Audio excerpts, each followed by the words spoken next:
माननीय विधायक सत्येंद्र यादव जी, मैं सभी को धन्यवाद देता हूं कि सबने अपनी अपनी बातें रखी है और आदिवासी समाज की समस्याओं को चिन्हित करने का प्रयास किया है। विधायक जी ने इस पूजा महोत्सव को राजनीतिक मंच के रूप में भी उपयोग कर लिया। मुझे कोई शिकायत नहीं है, लेकिन जो उन्होंने मुद्दे उठाए उस पर कुछ बात रखना बहुत जरूरी है। मैं उन्होंने 1995 से बात शुरू की है, मैं भी वहीं से शुरू करता हूं। और उन्होंने कहा कि लालू जी के समय में, कांग्रेस के समय में और मार्क्सवादी पार्टी के लोगों ने आदिवासी समाज के लिए, दलित समाज के लिए न्याय दिलाने का काम किया है। मैं माननीय विधायक अभी इसी परिसर में है और वो सुन रहे हैं। मैं उनको याद दिलाना चाहता हूं कि जब बिहार का विभाजन हुआ उस समय 10% आरक्षण आदिवासी समाज का था। 2002 में अभी पूरे आंकड़े जनगणना के आए भी नहीं थे। 2001 की जनगणना के आंकड़े, एस्टिमेटेड आंकड़े, प्राकलित आंकड़े, कटवाए गए आबादी के वास्तविक संख्या को छुपाकर आदिवासी आबादी का घोटाला कर और 1% से नीचे आदिवासी आबादी को बिहार में लाकर तत्कालीन सरकार ने न्याय नहीं किया, जिसकी प्रशंसा माननीय विधायक सत्येंद्र यादव जी ने की। और ये मुद्दा ऐसे ही मंचों से, जो आज कार्यक्रम है, ऐसे ही कार्यक्रम से हर कार्यक्रम में हम लोगों ने उठाया। पटना के सभागारों में भी उठाया, जिलों के आदिवासी सम्मेलनों में उठाया कि आदिवासी आबादी का घोटाला हो रहा है। मैंने सिवान जिले का उदाहरण देकर उठाया और बताया कि सिवान जिले में 29,000 से अधिक आदिवासी बच्चों को छात्रवृत्ति मिल रही है और वहां आदिवासियों की आबादी, थोड़े सा भाई साहब, सिवान जिले में 29,000 बच्चों को छात्रवृत्ति दी जा रही है, आदिवासी बच्चों को। और जनगणना में उस जिले की आदिवासी आबादी सिर्फ 13,800 दिखाई जा रही थी। 2001 का जनगणना माननीय विधायक सत्येंद्र जी देख लेंगे, नहीं अगर है उनके पास आंकड़े तो मैं सरकारी आंकड़े दे दूंगा। 2001 में हर जिले में जो जनगणना, प्रारंभिक जनगणना होती है, उसमें जो हाउस होल्ड सर्वे, परिवार स्तर पर जो सर्वेक्षण होता है आदिवासियों का, उसमें ज्यादा संख्या थी, उसको काट कर दूसरे सर्वेक्षण में कम करके दिखाई गई और आरक्षण 10% से घटा करके 1% किया गया। आदिवासियों के आरक्षण की हकमारी हुई और आज मंच से कह रहे हैं कि आदिवासियों के हितैषी नीतीश कुमार नहीं है। यहाँ आदिवासियों को कोई सुनने वाला आयोग नहीं था। झारखंड जब साथ था तो एक आदिवासी मंत्री हुआ करता था, एक लाल बत्ती लगी हुई कार लेकर घूमते थे, वो चाहे शुक्ला भगत हो, भुकला भगत हो या करमचंद भगत हो। और जब विभाजन हो गया तो लालू प्रसाद जी ने बिहार के इसी विधानसभा से निर्णय करा करके भेजा कि बिहार सरकार अब आदिवासी को मंत्री बनाने के लिए बाध्य नहीं है।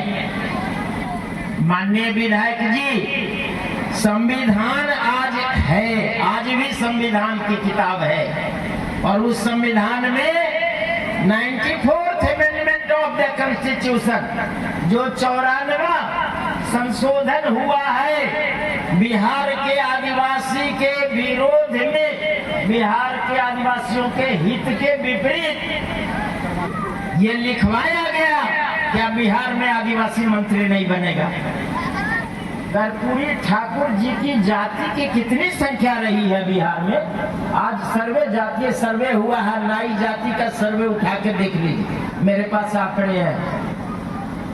तो वो बिहार के मुख्यमंत्री हो सकते हैं, लेकिन कांग्रेस के अनुसार, लालू प्रसाद जी के अनुसार, और जो भाई अभी सत्येंद्र जी ने मुद्दा उठाया है, उनके दलों की ओर से ये सहमति दी गई कि बिहार में अब कोई आदिवासी मंत्री नहीं होगा, और संविधान में संशोधन करा लिया और कहते हैं हम आदिवासियों के हितैषी हैं।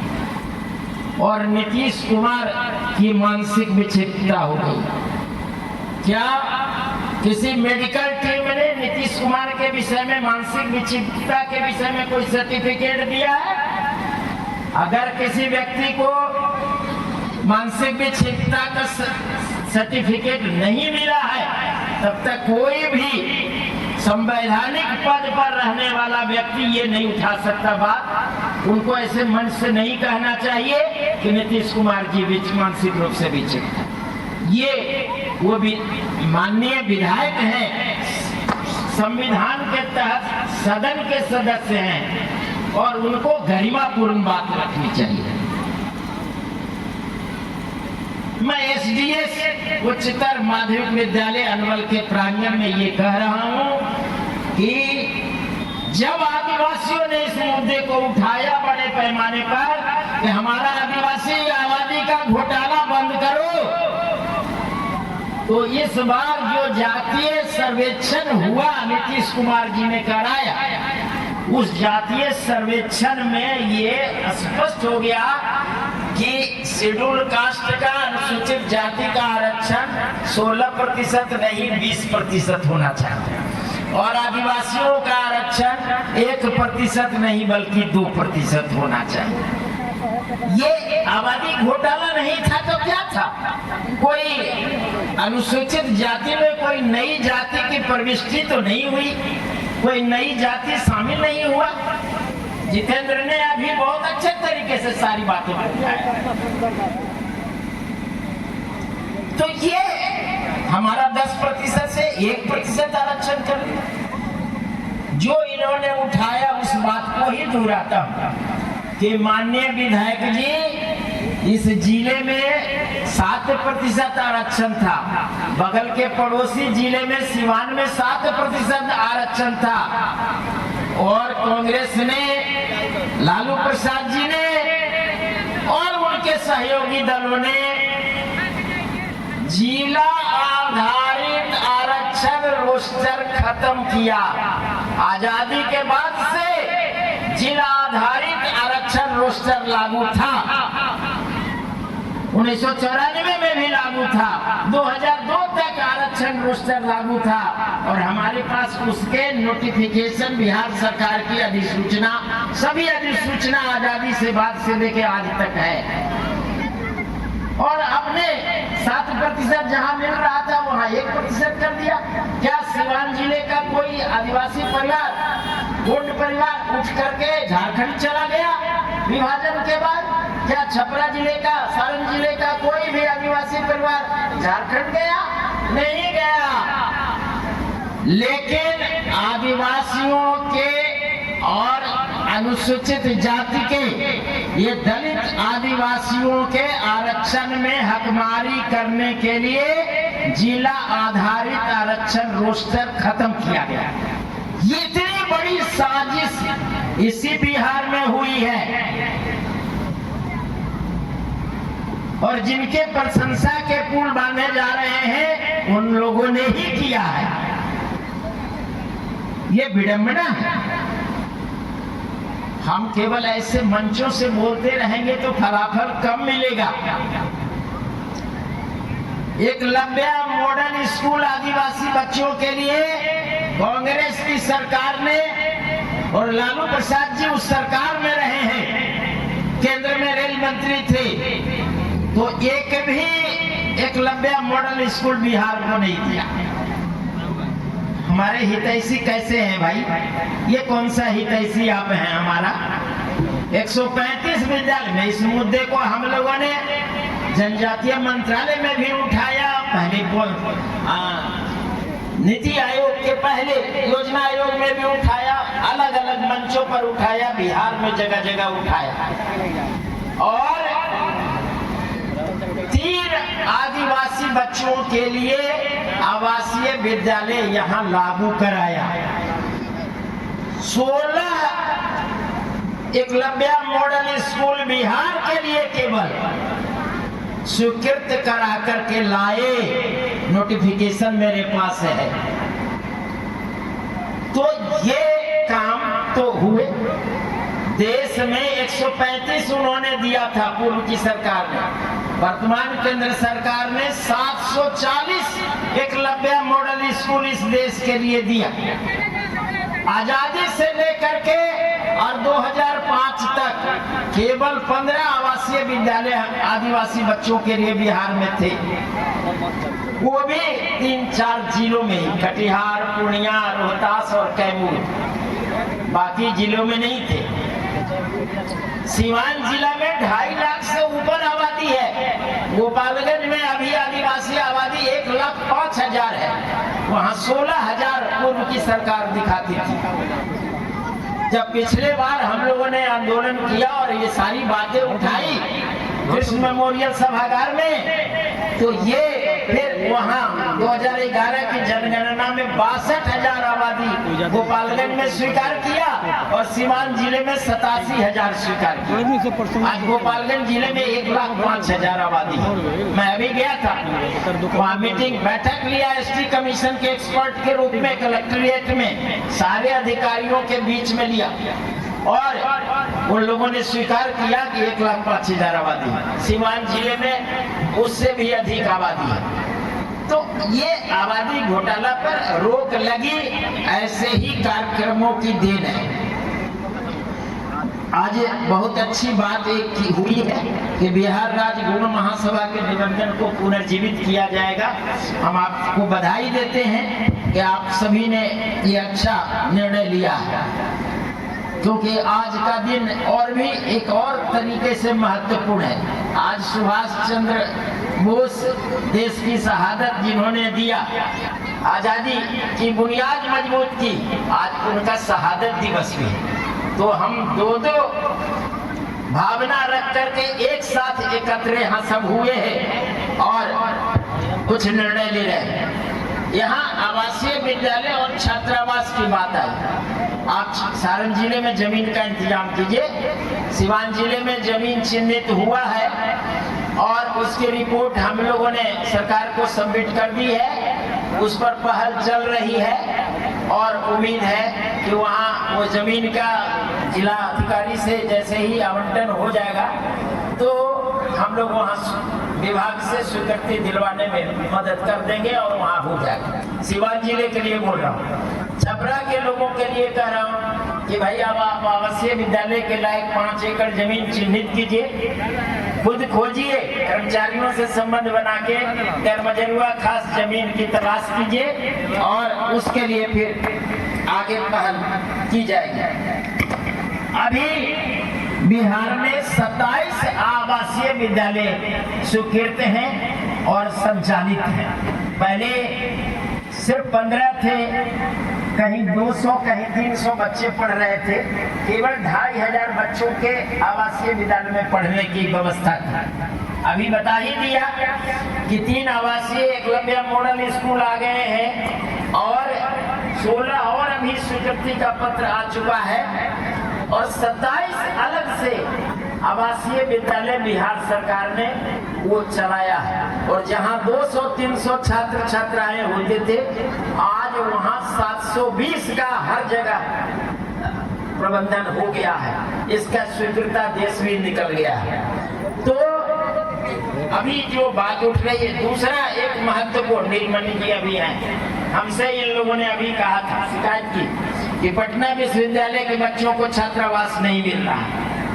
मैंने तुरंत 3 दिन के अंदर चिट्ठी निकलवा दिया और फिर से विज्ञापन निकलवाया और DWO का क्लास लिया कि आप ये कैसे कर दिए, जब ऑलरेडी हम नोटिफिकेशन निकलवा चुके हैं, अनुसूचित जाति जनजाति कल्याण विभाग से चिट्ठी निकलवा दिया है कि बिहार में जितने भी अनुसूचित जाति के लिए, ध्यान दीजिएगा, जितने भी अनुसूचित जाति के लिए आवासीय विद्यालय चल रहे हैं, अभी 100 से अधिक हो गए हैं संख्या, और नए 100 से अधिक खुलने वाले हैं। तो उन सभी विद्यालयों में 10% आरक्षण अनुसूचित जनजाति के बच्चों के लिए दे दिया गया है।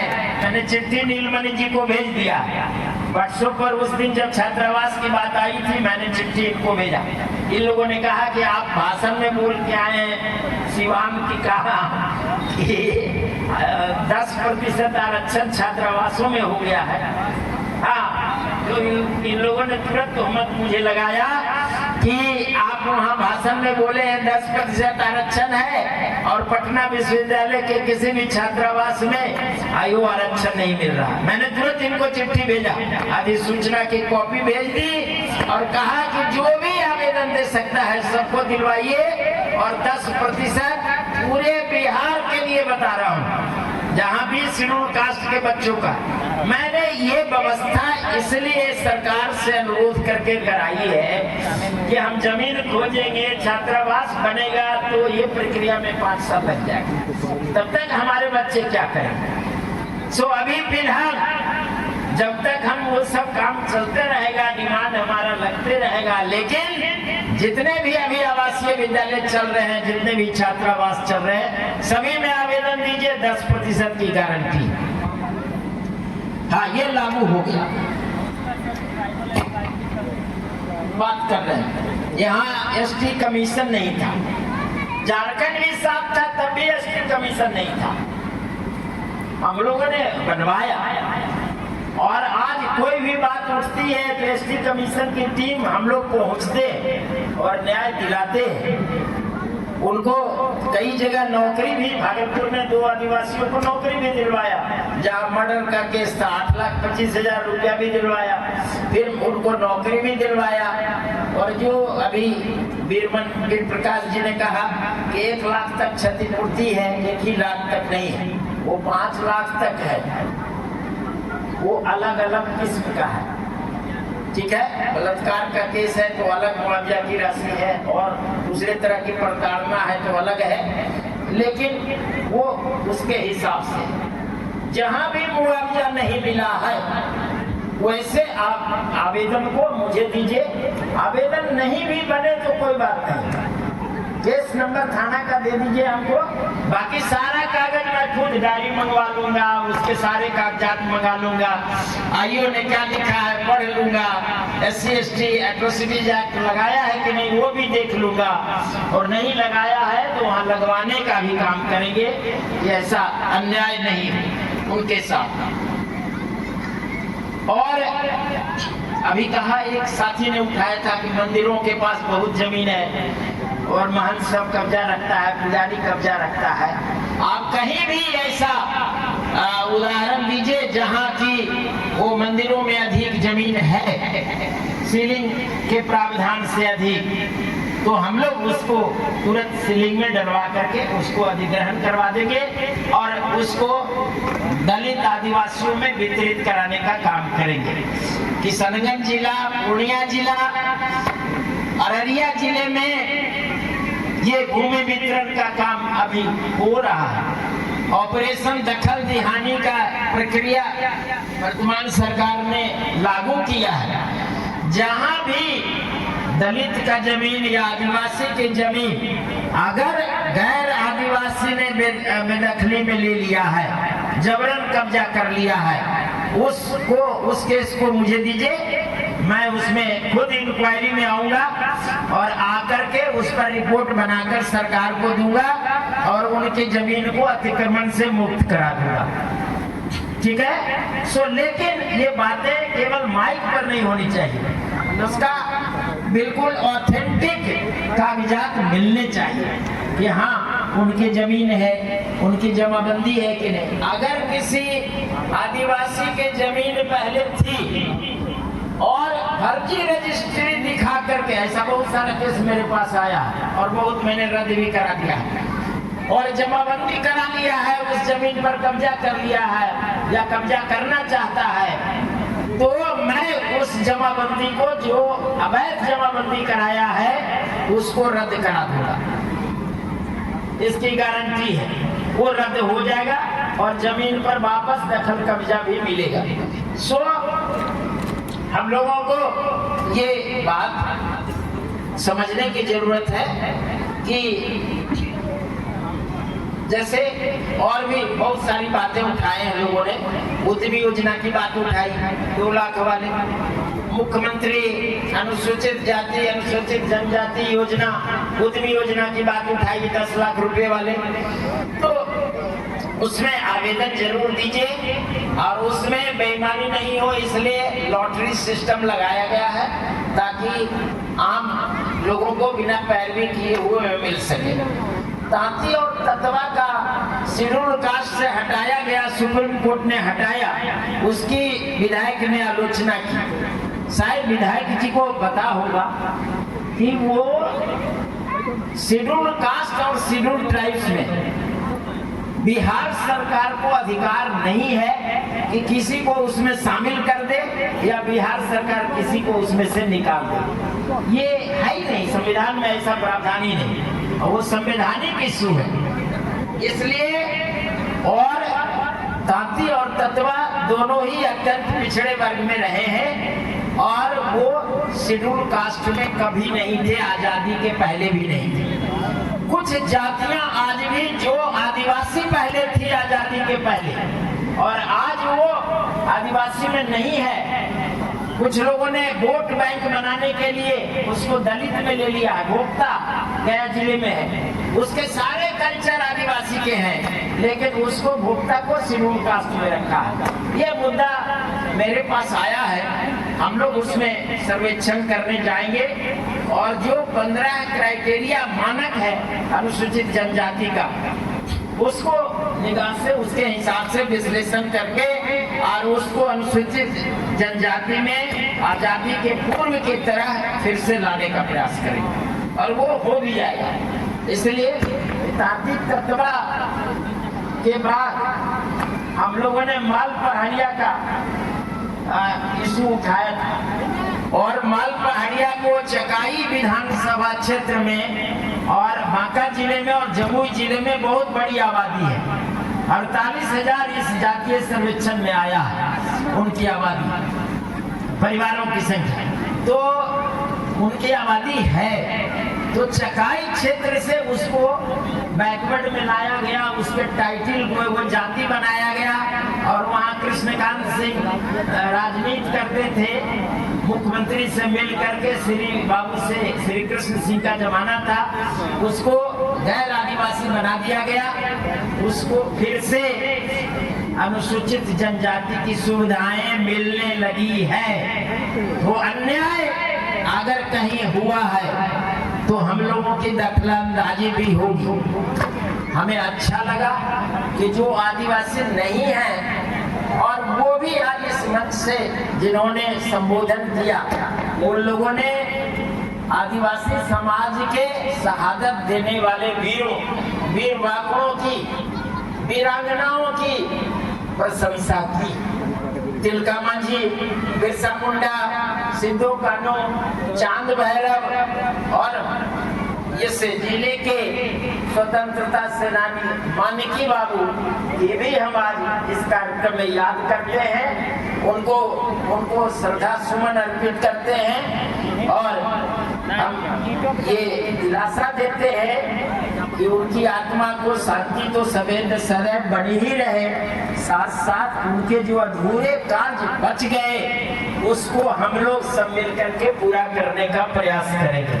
और मुझे बहुत अच्छा लगा वीर प्रकाश जी और विनोद जी और सारे लोगों ने मिल करके जो हम लोगों का एकदम अभिलाषा थी, आज विगत 15 वर्षों से उस पर चर्चा कर रहे थे, तो उनकी आदमकद प्रतिमा लगाई गई इसी जिले में और यह भी हमारे लिए गौरव का विषय है। मैं गौरवान्वित उस बात पर हूँ कि मेरे हाथों से इन लोगों ने माननीय या श्रद्धेय मानकी बाबू की प्रतिमा का अनावरण कराया था। तो ये और उस दिन सिगरीवाल जी भी वहां थे और गौतम जी भी वहां थे और हम मेरी बातें जब उन्होंने सुनी तो वो बहुत ही प्रसन्नचित्त हुए और बोले कि हमसे जो भी सहायता लेना हो आदिवासी समाज के लिए आप ड्राफ्ट करके लाइए और हम उस पर लिखेंगे। हम माननीय विधायक सत्येंद्र जी से ये आग्रह करेंगे कि इस जिले में जो पहले 2002 के पहले आरक्षण रोस्टर था, सिवान जिले में जो आरक्षण रोस्टर था, गोपालगंज जिले में जो आरक्षण रोस्टर था, उसके फिर से लागू कराने के लिए सदन में ध्यानाकर्षण उठाएं। अगर जरूरत हो तो मुझे बताएं, मैं 150 शब्दों में ध्यानाकर्षण बनाकर उनको दे दूंगा और ये उठाएं। हम उनका आभारी रहेंगे और कहेंगे कि एक ऊर्जावान विधायक हैं। तो ये हाँ, बाकी जो है कि जहां भी आबादी हमारी आपकी है वीर प्रकाश जी, जहां गुड़ आबादी 350 के आसपास है उन सभी और वहां आंगनबाड़ी नहीं है उसको चिन्हित कीजिए। 350 पर आदिवासियों के लिए एक आंगनबाड़ी मिल जाएगा, उसमें एक आदिवासी आंगनबाड़ी सेविका बहाल हो जाएगी, उसमें एक आंगनबाड़ी सहायिका बहाल हो जाएगी। तो 2 लोगों का एम्प्लॉयमेंट भी होगा और बच्चों को आदिवासी बच्चों के लिए वो राहत भी मिलेगी। बाकी मेरे पास तो पूरा खजाना है और मैं ऐसे घंटों बोल सकता हूँ, लेकिन मैं ये चाहता हूँ कि सब लोग खाने में लगे हैं, सुनने में उनको कष्ट नहीं करना पड़े, कि सब लोग सिर्फ खाने में ध्यान रखें तो ये अच्छी बात होगी। मैं उनके लिए बाधक नहीं हूँ और बहुत अच्छी बात लोगों ने कही। अब ये हमारी आबादी वीर प्रकाश जी बिहार में 2001 की जनगणना में कहा 8 लाख आबादी, 2011 में बहुत हल्ला गुल्ला हुआ तो हुआ 13,36,000 आबादी और अभी इतने ऐसे मंचों से इतना हल्ला गुल्ला हुआ तो बिहार में अभी आदिवासियों की 22 लाख आबादी है, 21,99,325 मतलब 22 लाख। 2% आरक्षण की बात माननीय विधायक जी ने ये कहा कि आरक्षण खत्म हो गया, सुप्रीम कोर्ट ने गलत कर दिया, ये बताया। लेकिन यह भी बताना चाहिए माननीय विधायक को कि ये आरक्षण किसी को घटाने का अधिकार नहीं है। आरक्षण हमारा संवैधानिक प्रावधान है और 2% आबादी बिहार में आ चुकी है। 50% करे या उसमें बैकवर्ड कम्युनिटी का घटेगा, उसमें अत्यंत पिछड़ा वर्ग ईबीसी का घटेगा, लेकिन आदिवासी आबादी के हिसाब से, दलित आबादी के हिसाब से संवैधानिक प्रावधान के अनुसार इसी हाई कोर्ट के और इसी सुप्रीम कोर्ट को आरक्षण देना पड़ेगा। सुप्रीम कोर्ट आदिवासियों के बिहार में 2% आरक्षण की कटौती करने के लिए नहीं कहा है। दलितों की आबादी 20% के हिसाब से 20% से घटाकर 16% लाने के लिए नहीं कहा है। उसने कहा है कि कुल आरक्षण 50% से अधिक नहीं होना चाहिए। भैया बाकी तो हमारा विधायक जी को शायद ये पता ही नहीं है कि बैकवर्ड का आरक्षण अलग से लिया जा रहा है। अब बैकवर्ड महिलाओं का 4% आदिवासियों वाला आरक्षण अलग से लिया। अच्छा ठीक।